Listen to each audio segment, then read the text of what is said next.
This is your Monday Daily Delivery. I am Michael Rand. Patrick Reusse will join me in just a little bit to talk through the Richard Pitino and the latest on his job status with the Gophers and maybe in New Mexico in a little while here. Patrick and I will talk about a bunch of stuff, but that will be at the outset. First, though, what did I miss? A little something different today because I was just thinking over the weekend. Lots going on. Plenty to get to, obviously, but some of the things that happened this weekend just made me think about what could be themed as a golden age of young players here in Minnesota sports. And I thought about it Friday, obviously, when Kirill Kaprizov hat trick for the Wild. They win that game pretty handily. It was a close game going into the third period. I think it was 0-0. Kaprizov has a hat trick all by himself in the third period. They win 4-0. They win again Sunday. He has an assist in that game. He's up to 10 goals, I believe, 14 assists this year. So that's number one on the list of what I'm talking about here. Kaapo Kähkönen didn't play either of those two games, but he got that 8-game winning streak, that rookie goalie for the Wild. So part of the golden age right there. But it goes well beyond the Wild. Anthony Edwards, Timberwolves. He was on the show a few weeks ago. 34 points in a win over Portland on Sunday night. A guy who's 19 years old. I think he set the Wolves record for youngest player to have a 30-point game. I think he beat Stefan Marbury's record. So career high, obviously, for Anthony Edwards in that win. And he's making some strides here in the second half of the season, with Chris Finch telling him, go to the basket more, be in rhythm at least. He shot a lot of threes Sunday, but he was making a lot of threes, so you can keep shooting him. He was 6 of 14 in that game. You have Justin Jefferson, again, another guy who's on the show last week. Would have been the NFL's probably top rookie, and maybe he should have been still after setting the record with 1,400 receiving yards as a rookie. Justin Herbert gets the top NFL rookie award, but Justin Jefferson, another of this kind of golden age of very young players we didn't even know about. I mean, we knew about Kaprizov. We hadn't seen him play. We didn't know about any of these guys, this time last year in terms of how they relate to Minnesota. The Lynx, look at the Lynx. They've had the last two Rookies of the Year. Crystal Dangerfield last season, Nafisa Collier in 2019. Two more really good young players who are helping to turn, hopefully turn that, that franchise back from, just being good enough to sustain itself and maybe make the playoffs again into real contention. I'm talking about Minnesota United. Emmanuel Reynoso burst onto the scene last season. All sorts of gifts that he has. And Jerry Zagoda and I talked about that on a show last week as well, just how you can build around players like that so much more easily when you have a star like that. I think the Wild are finding that out too. Not that they didn't, know that this could be the case, but they're certainly finding that out with Kaprizov, right? And he's not the only player that's doing it. But when you have someone like a Reynoso or a Kaprizov, the rest of your roster just makes a lot more sense, right? Nobody has to overachieve to a certain degree. Everybody can kind of play a role when you've got someone who can just go out and flat out win a game for you, like Kaprizov did on Friday and like Reynoso did kind of for United in that stretch run. Twins, we don't know too much about the Twins yet, but sure looks like Alex Kirilloff could be he could be the one. He could be the one we've been waiting for in terms of just that pure hitter, that all-around player. Patrick Reusse and I will talk about him a little bit too, making sure he's going to make the opening day roster. But even if he doesn't, Patrick thinks he will, by the way. But even if he doesn't, he's got a bright future here, and another one of those players who could be, part of this golden age. And even if you go beyond, I know these two aren't playing here, but the two best college basketball players and certainly two best college basketball freshmen in the country this year, they're from Minnesota. Jalen Suggs and Paige Beckers. Paige Beckers won ESPN's National Player of the Year, not National Freshman of the Year. She won that too, of course. She was named National Player of the Year in women's basketball, a freshman. Very rare company there. So, if you are wanting, I guess the overall point here is if you are wanting to watch young talent, if you are wanting to have a reason to get excited about Minnesota sports right now, and I think there's a lot of different reasons. Some of these teams are achieving at a very high level, like United, Lynx. They were, on the cusp of playing for championships. The Wild sure looks like they've got something cooking over in St. Paul. But if you just want, star power drives these leagues. Star power is what's going to make, as we talk about returning to attendance here in a few weeks, star power is what draws people into the building. Winning does that too, but winning and star power tend to go hand in hand, and that star power is the thing that makes people want to show up. I want to see what this person's going to do night in and night out. I want to be dazzled. I want to see something that I might not have ever seen before happen on the ice, the field, the court. That's what Kaprizov in particular does for the Wild. They've not had a player like this, I dare say, ever. I mean, Marian Gaborik was an amazing goal scorer, finisher, breathtaking offensive player. They've had some very good players over the years too. Zach Parise, Ryan Suter, when they signed those contracts, everybody wanted to see them play. Even though Parise's got skill, he's been a little bit more of a grinder and a worker for someone of his stature. Kaprizov, he works. He certainly does. I like his all-around game. I like watching him play on both ends of the ice. I like watching him, whether he's shooting the puck, whether he's setting things up. But he is a guy that you just want to watch because he's going to make something good happen more often than not. It can go win you a game all by himself. I don't think Anthony Edwards is quite to that level yet. I don't think he's going. Maybe he gets there, but he's more kind of you're waiting to see what can happen, and he's going to have those moments of brilliance. A lot of these other rookies are already there. Justin Jefferson, he's arrived already. Like this age that we are in, sometimes you don't recognize the era that has happened until it's already passed. Let's just take a moment and recognize that this could be pretty special. Now, it's a long way to go. We don't know exactly how all these careers are going to play out, but right now, if you're just looking at it objectively, we could be at the very beginning of some pretty good young talent emerging and blossoming long-term in Minnesota sports. I'm Nyla Jean Myers, Senior Assistant Sports Editor at the Star Tribune. Thank you for listening to Strip Sports Daily Delivery. This work is made possible by our Star Tribune subscribers. For unlimited access to the articles mentioned in this podcast and our coverage of Minnesota sports from pros to preps, go to startribune.com/subscribe. It's Monday on Daily Delivery, and that has generally meant in recent weeks and hopefully going forward too that Patrick Reusse is with me today. Patrick, good morning. How you doing? I am just fine. It's being down here in Florida, I got an hour advantage on you, so I got a little more sleep this morning than if I was at home. So that's good. But Gordon, we had some we've had glorious weather back home too, from what I understand. But yeah, not today though, Patrick. We're heading for the snow today. Oh, and but we had a nice little stretch down here. Last week we got the Florida wind. The other day the Twins hit 5 home runs and none of them left the park. It was amazing. Patrick, I assume you've been following the Gophers coaching. I don't even know what we call it at this point. The coaching situation. How about that with Richard Pitino? And here's my thing for you now. It sounds like Pitino, Richard Pitino, interviewed for the New Mexico job over the weekend. We're kind of waiting to see where that goes.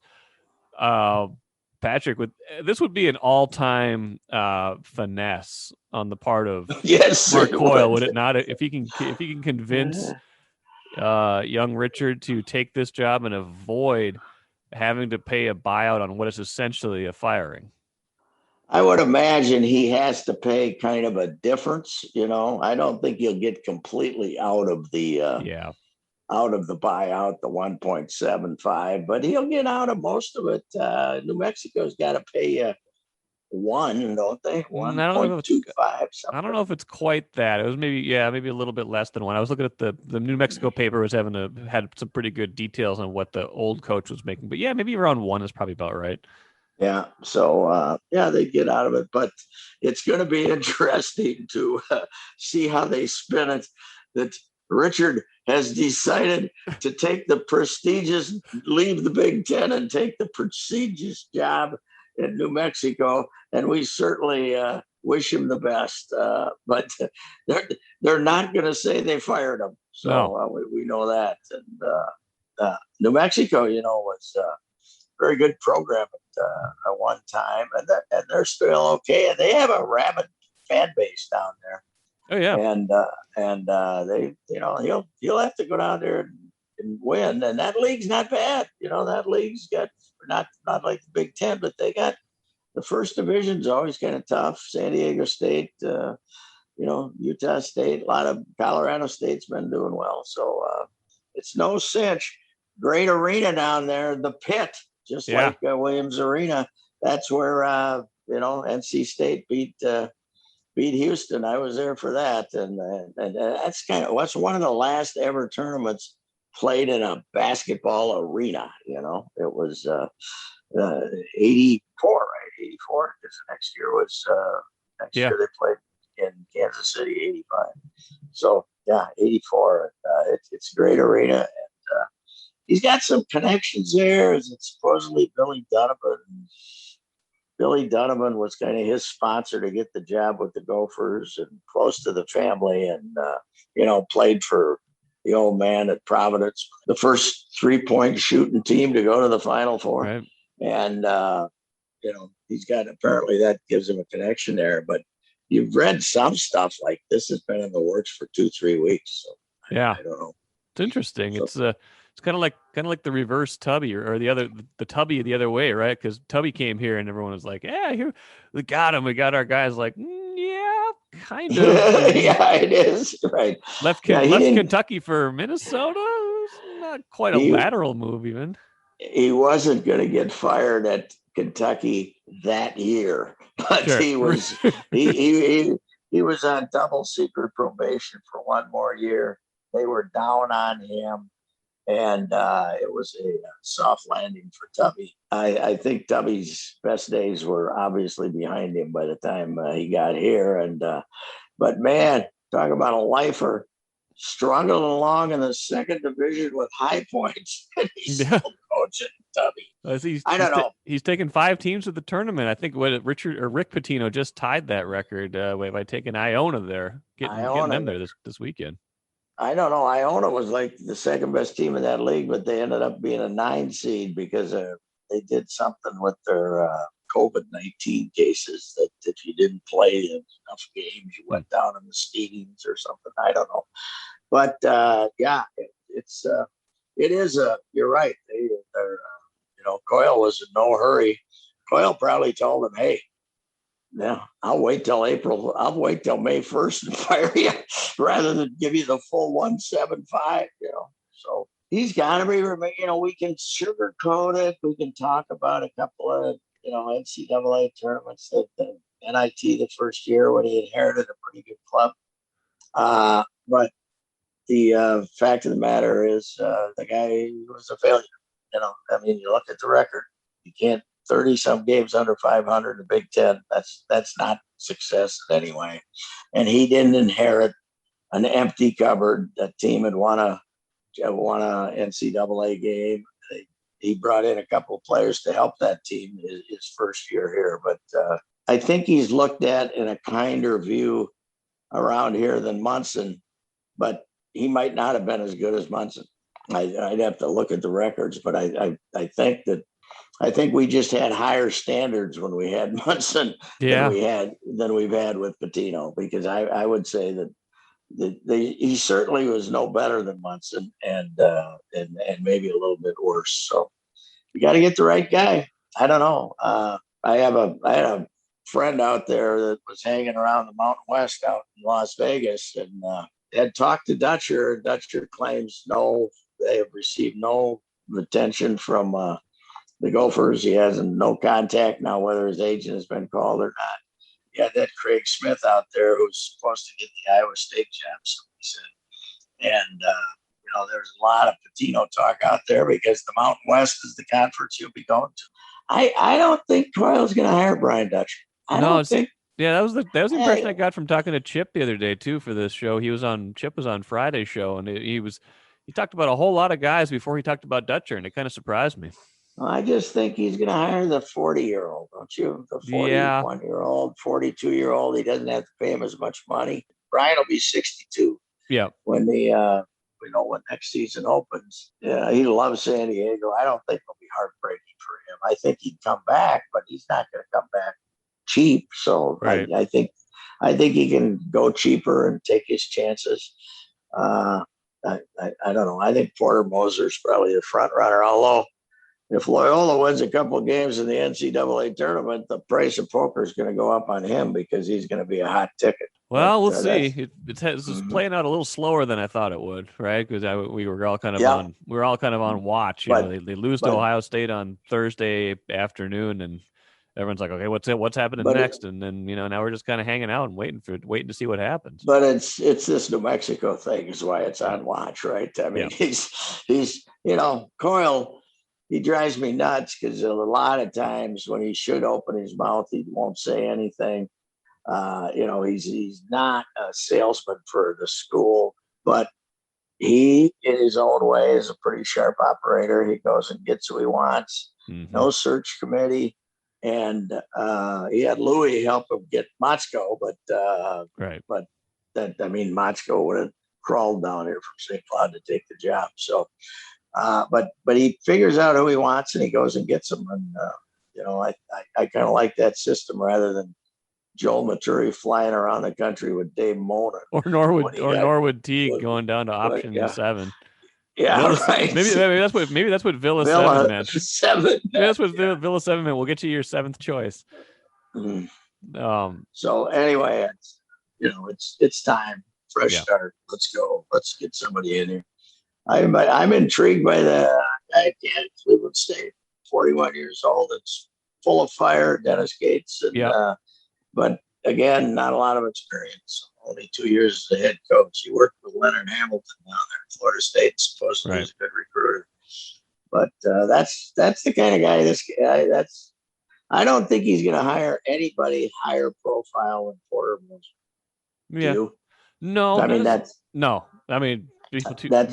not going to go a step up from there to some, Brian Dutcher or somebody like that. Which is probably the kind of coach you should hire here. I mean, you kind of have to find your, and I'll tread lightly with you here, but PJ Fleck, you kind of got to find your PJ Fleck.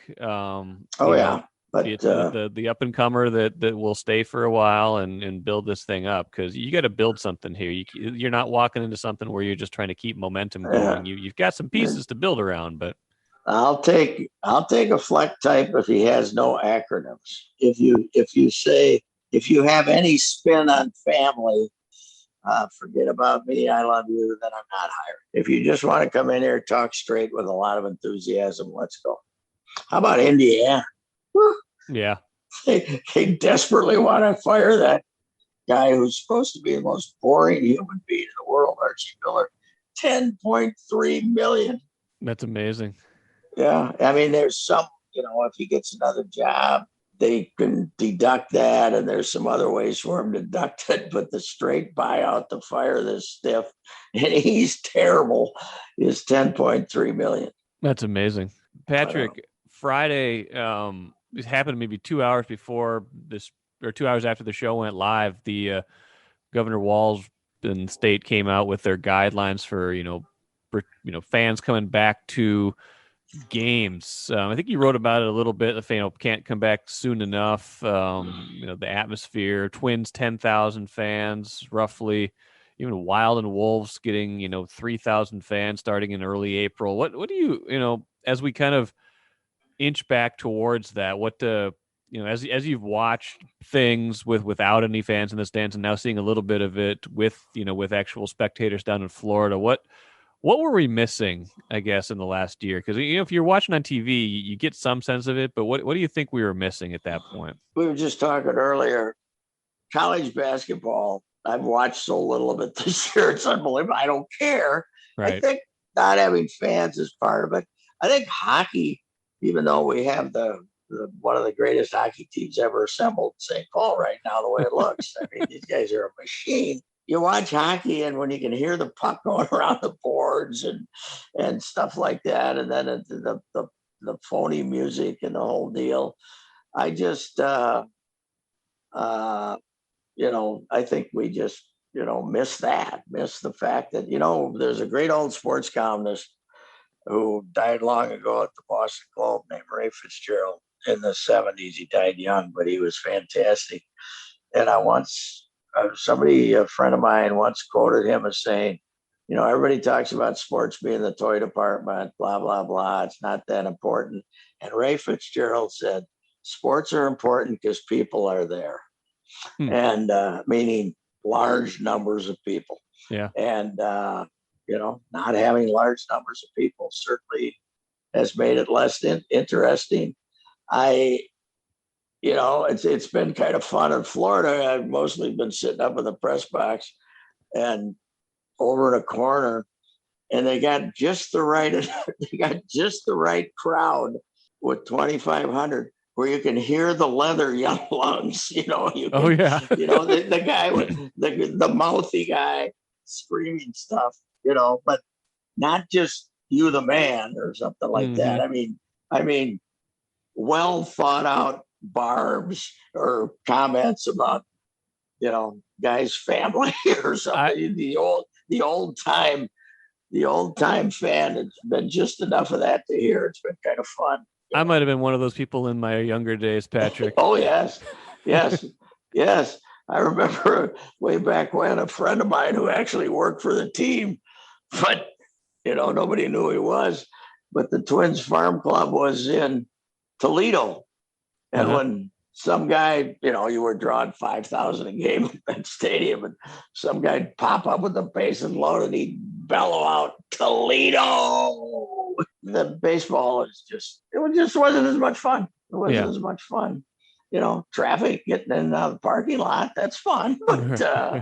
But yeah, it's just not as much fun. And I don't think there's as much interest. And I know now, if a team's playing like the Wild is now, there's obviously a lot of interest if we can get excited. And the Wild has really given them nothing to be excited about in years over there. And it's going to be so much better. I don't know why 3. Why not 5? Not for. There's obviously we're trying to protect people. I'm a little nervous that the numbers are going back up about 10 minutes back home after he announced this. But I don't quite know. The one team that's not going to have a problem with how many people they can put in the arena, I believe, will be our Wolves. Hey, Patrick, they won last night. Come on. I know they did. Anthony Edwards, 34. Yeah. And he made through some threes. He made 6 of them. Yeah. Good for him. But yeah, they're going to, they'll get 3, but they'll get 3. They won't. Thanks to the vaccine makers. Let's get her going here. And, you run into, it changes your mentality. It doesn't change your mentality, but you see what we're up against nationally on this thing, Mike, when you're down here. And, nobody. The public stores, grocery stores, wear a mask, boom, people walking in, they don't care. And nobody calls anybody on it. And at the ballpark, they'll actually tell you to, put on a mask down in the stands, but most places doesn't, nobody calls them on it.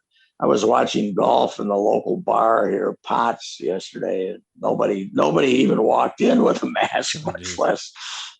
So it's a complete different mentality. It's a political statement.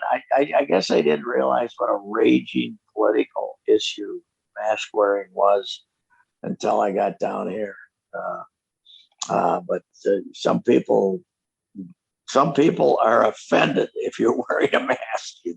You can see it in their look. Patrick, a baseball question for you quick, and we'll duck out. Kirill, you going to make the opening day roster? I think so, but man, Rooker's killing the ball. I think so. I don't think they're protecting service days for 2026.